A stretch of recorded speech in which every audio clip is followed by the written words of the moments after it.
Welcome back. You are watching and listening to Breakfast with Anne and Ellie. And we've had some breaking news in the past few moments. This is from the US Embassy in Russia that is warning of a terrorist attack that could take place in Moscow within the next 24 hours. It's been repeated by the UK Embassy there, and it urges citizens to avoid large gatherings over the next 48 hours. It says it's monitoring reports that extremists have imminent plans to target large gatherings in Moscow to include concerts. And Russia's Federal Security Service said that its agents have thwarted a potential Islamic State terrorist attack on a Moscow synagogue, with Russian media reporting that militants behind that plot were killed. So that breaking news from UK and US embassies in Russia of a potential terrorist attack taking place in Moscow within the next 24 hours. That has just emerged. We are joined now by political commentator Andy Williams and political consultant Emma Burnell. Andy, let's start with you and your reaction to this news. Yeah, so not long after Alexei Navalny's funeral, obviously turmoil going on in Russia. I think the concern is, excuse me, how might Vladimir Putin and the Kremlin exploit a situation like this? Might they crack down further erode people's civil liberties in Russia? Really, really worrying time. Emma? Yeah, I couldn't agree more. I mean, obviously, you have to address terrorism threats, whoever they are against, wherever they're happening. But we know we're dealing with a very repressive state in Russia, and these terrorist threats can easily become a threat to the citizens of Russia and their right to stand up to Putin.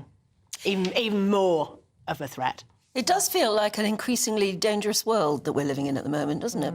Yeah, absolutely. I mean, I'm old enough to remember 9/11.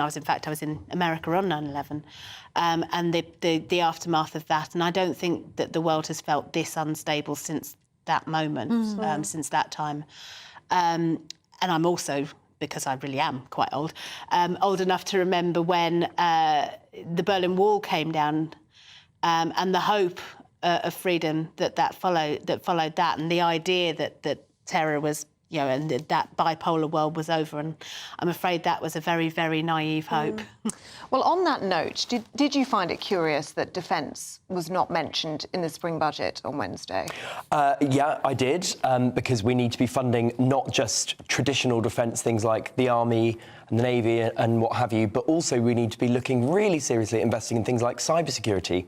Hacking and these sorts of aspects are massive threats to the UK from countries like Russia, from China, who are investing a lot of money in some very clever people who can do a lot of damage by getting into the sort of the systems of the British state. So yeah, absolutely. I just want to make one point about geopolitics and security generally, which is what happens in America in November is going to be hugely significant. Absolutely. And when you have, Joe Biden delivered his State of the Union address last night, by all accounts delivered actually quite a good performance. I haven't seen it yet, but apparently he did. And he made the point that Donald Trump was saying Vladimir Putin has the right to do whatever he likes.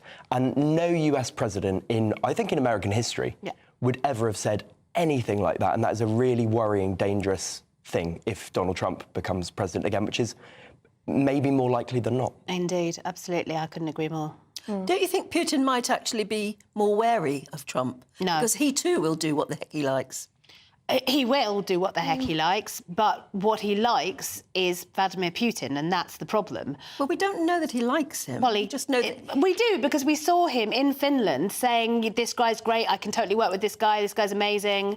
And that was after a lot of the repressive crackdown in Russia. It was before Ukraine, but it was, I think it was after the first incursion into Ukraine. But Trump says things like that to infer that he can get on with somebody, he can talk to them and get them to see his point of view. Yes or no? No, I think he just rhetoric. likes strong men. The strong man type of leadership. And I think that he has so little understanding of geopolitics that it's all about who will or will not kiss the ring for Trump. But then we had a very curious incident, didn't we, Andy, in February when President Putin was asked who he would back in the US election, and he said Biden, because he's predictable, which perhaps links into that idea that at least you know where Biden stands. Yeah, quite possibly. I mean, I think he's trolling. I was going to say, I tend to think he's just taking the mick, actually, and just winding people up. I think he was trolling us, and I think he was definitely trolling, what's his name, that terrible interviewer who just made such a... Tucker Carlson. Tucker Carlson, thank you.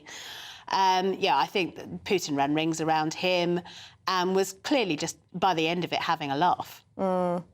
Just when you think it might be safe to go out, they're talking about Liz Truss making a comeback. Oh, my goodness. You've only got about 40 seconds, but give us your lowdown on... Can I say that on International Women's Day, I would rather celebrate anybody else in British politics than Liz Truss? OK, and Andy? Well, all I'm going to say is that new poll this morning, Conservatives on 20%, according to YouGov, down to 18% in another poll, lowest since polling began in the 1940s, and that is in no small part due to the damage that Liz Truss caused.